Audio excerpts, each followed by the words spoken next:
My name is Joel Comiskey. And when you talk about cell ministry or small group ministry, oftentimes people are confused about what you call your small groups.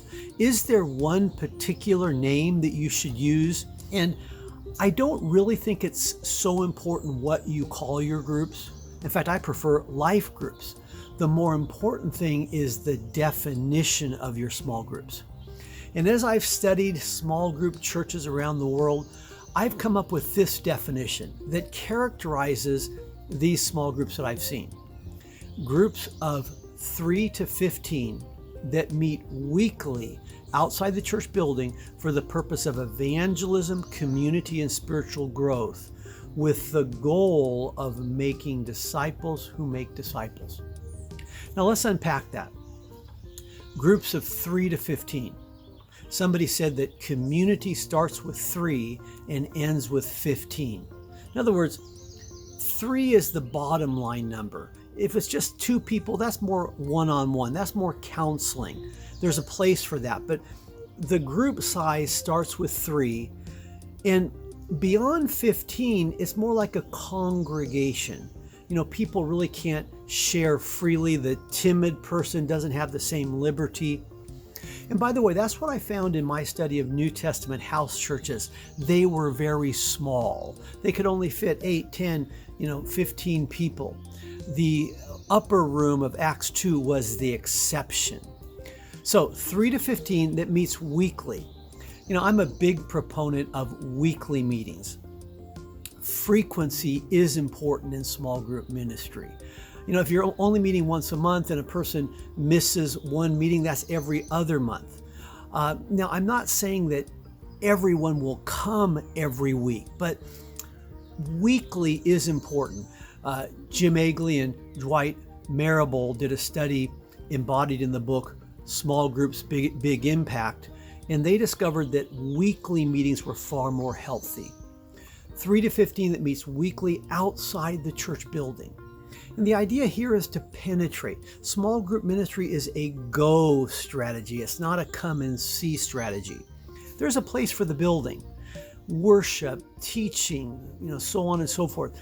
But small group ministry is to go, to get out there, to penetrate a lost world for Jesus.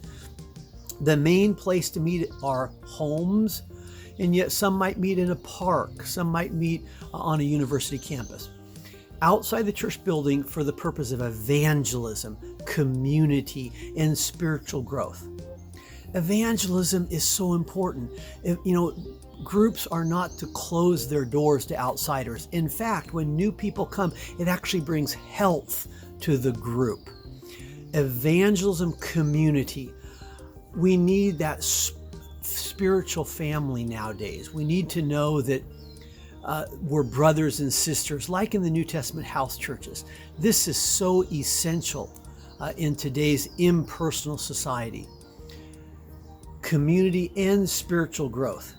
Small groups should be fun. They should have a good time. At the same time, they're not just social clubs. They are there to hold each other accountable, to grow spiritually, to practice to one another. 3 to 15 that meets weekly outside the church building for the purpose of evangelism, community, and spiritual growth, with the goal of making disciples who make disciples. Jesus gave us the Great Commission. Matthew 28, 18 through 20, make disciples is the command. And I believe that's the purpose behind small groups, is to form, to make disciples. And then notice that results in multiplication. The result is multiplying. Once there are disciples who are formed, there's the need for new groups so that these disciples can exercise their gifts, their talents, and minister. So making disciples that results in multiplication. I have to admit that there have been times in my life where I've multiplied too rapidly. Multiplication was the goal, and those groups ended up closing. Really, the focus needs to be on making disciples. So the name of the group is not so important. The definition is very important.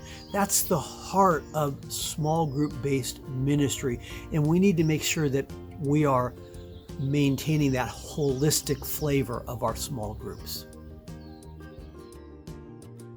If you like this video, please click on like and subscribe to our channel, but also check out the resources on our website.